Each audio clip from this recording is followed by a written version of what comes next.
와, 이 건물 진짜 높네.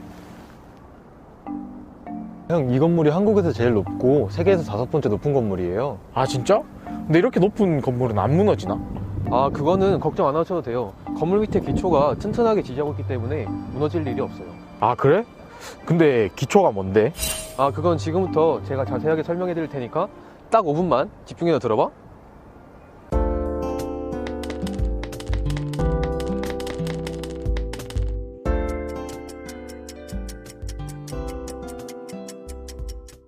기초란 상부 구조물의 하중을 집안에 전달하는 하부 구조물과 그에 인접한 흙이나 안반을 말해.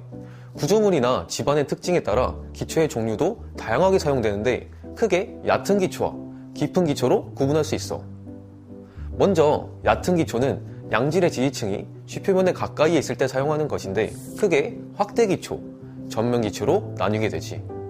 확대 기초는 상부 구조물에 전달되는 압력보다 집안의 허용 지지력이 더 크게 되도록 기둥이나 벽의 하단을 확대한 기초야. 그리고 전면 기초는 상부 구조물의 벽이나 기둥 전부를 하나의 큰 기초 슬랩으로 지지하는 기초야. 자, 다음으로 깊은 기초에 대해 알아보자. 깊은 기초는 양질의 지지층이 비교적 깊은 곳에 있을 때 사용하며 크게 말뚝 기초, 피어 기초, 케이슨 기초로 나누어져. 말뚝 기초는 비교적 가늘고 긴 말뚝을 타격이나 그리고 진동으로 견고한 지방까지 도달시켜주는 기초야. 두 번째로 피어 기초는 집안에 긴 구멍을 판 후에 콘크리트를 타설하여 설치하는 기초야. 마지막으로 케이슨 기초는 크기가 큰 원형이나 사각형의 콘크리트 통을 지상에서 미리 만들어 견고한 지방까지 불착, 침하시켜 설치하는 기초지.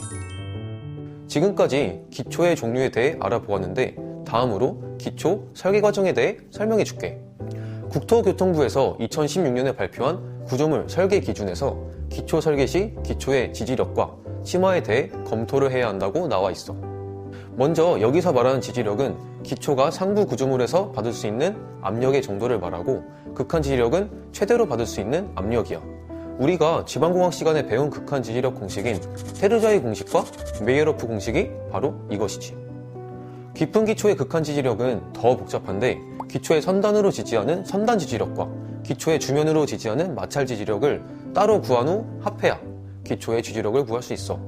다음으로 기초의 침하는 탄성 침하와 안밀 침하로 나눌 수 있어. 탄성 침하는 즉시 침하라고 하며 안밀 침하는 1차 안밀 침하와 2차 안밀 침하로 이루어져 있어. 기초 설계 고려 시에는 탄성 침하량 값과 안밀 침하량 값을 각각 구한 후 두 값을 합하여 전체 침하량을 산정하게 돼. 이제 이해가 되시죠? 기초가 엄청 중요하구나. 그럼 이런 초고층 빌딩에는 어떤 기초가 들어가? 아, 형, 그건 제가 설명드릴게요. 초고층 빌딩의 특성상 자중이 크고 지진과 바람 등의 동하중에 대한 영향을 크게 받기 때문에 기초를 설계할 때 고려사항이 많아져. 만약 단단한 집안 위에 전면 기초만을 사용한다면 충분한 지지력을 얻을 수 있지만 침하로 인한 초고층 건물에 사용성에 문제가 발생할 수 있어. 반면 말뚝 기초를 단독으로 사용하였을 때는 지진, 액상화 현상에 따른 말뚝 기초 파괴 가능성, 그리고 말뚝의 개수와 길이의 증가로 인해서 경제성 저하의 문제가 있어. 그래서 나온 공법이 바로 Wide Left Foundation, 말뚝 지지 전면 기초야. 이 기초는 말 그대로 전면 기초와 말뚝 기초를 결합한 것인데 앞서 발생한 문제점들을 보완한 기초라고 할 수 있어. 말뚝 지지 전면 기초는 침하량 감소와 전면 기초에 작용하는 하중의 감소로 인해 신뢰성을 증가시키는 것과 더불어 말뚝의 길이와 수량을 줄일 수 있는 경제성 있는 기초야. 아, 이건 TMI이긴 한데 롯데 월드타워 같은 경우 기초 하부 지반이 견고하여서 전면 기초로도 충분한 허용 지지력을 가지고 침하량 또한 적정한 것으로 분석되었지만 일부 파세대에 대한 불확실성을 제거하기 위해 전면 기초 하부를 말뚝으로 보강하였어. 아, 이제 확실히 이해가 되네. 근데 이런 초고층 빌딩은 바람의 영향도 많이 받는다 했잖아? 그럼 그런 건 어떻게 해결하는 거야? 아, 그게 댐핑인가? 교수님이 그런 거 얘기하셨던 것 같은데 교수님께 한번 여쭤볼까요?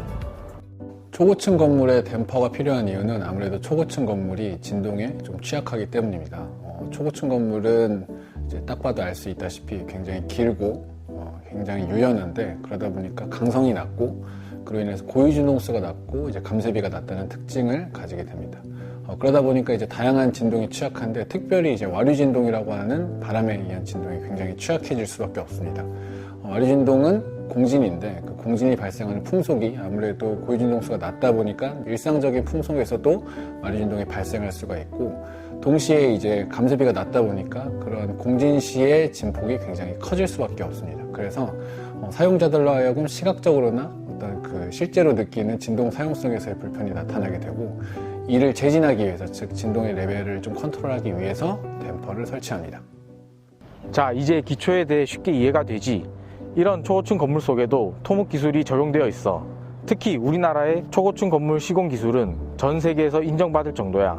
이렇듯 토목공학은 사람들 눈에 띄지 않는 곳에서 사회 기반 시설물로서 사람들의 안전과 편의를 위해 묵묵히 제 역할을 다하고 있어.